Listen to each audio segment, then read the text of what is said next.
Hunger is a huge issue in this country, and it's not just with homeless, it's with families, it's with children, it's with people that don't necessarily know where their next meal is going to come from. Growing up, we always ate dinner together. There was a time where we didn't have enough money for food.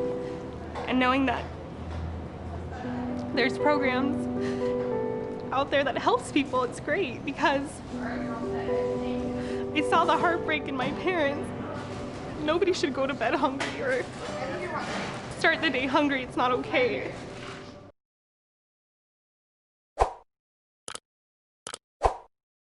One change includes a partnership with Feeding America.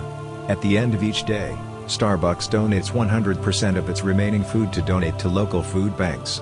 These efforts are expected to reduce the company's food waste and provide 50 million meals per year by 2021.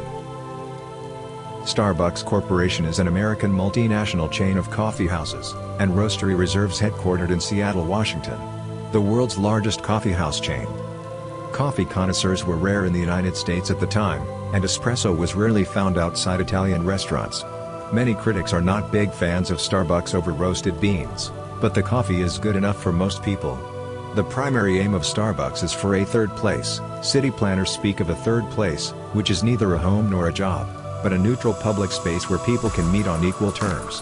Starbucks coffee shops have become a third space, and this is part of why customers keep coming back. Starbucks is one of the best places to study. You can choose from various types of cookies and muffins, make use of comfortable chairs and several outlets, and enjoy the quiet atmosphere. The idea of writing the customers' names on their cups and announcing them loudly throughout the room turned out to be simple and ingenious. Such personalization is very captivating and causes a special connection to the brand. Of course, Starbucks employees have these moments.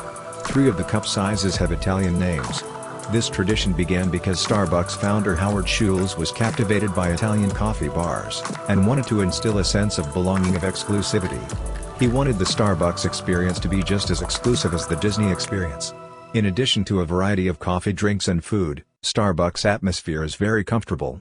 The interior of a Starbucks in Los Angeles will not be much different from the interior of a Starbucks in Tokyo. Rich warm colors, alternative music, organic-looking artwork, and baristas in green aprons abound.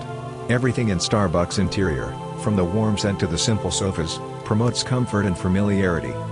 Starbucks' music selection is carefully thought out.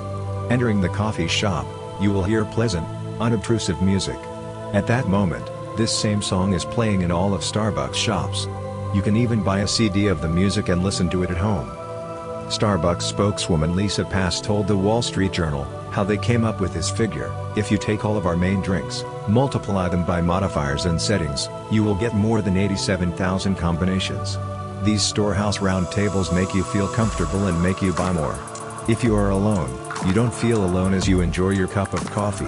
Starbucks offers its employees a generous package of benefits, including health care for employees who work 20 or more hours per week. In fact, according to former CEO Howard Schultz, Starbucks spends $300 million annually on health care, which is even more than they spend on coffee beans.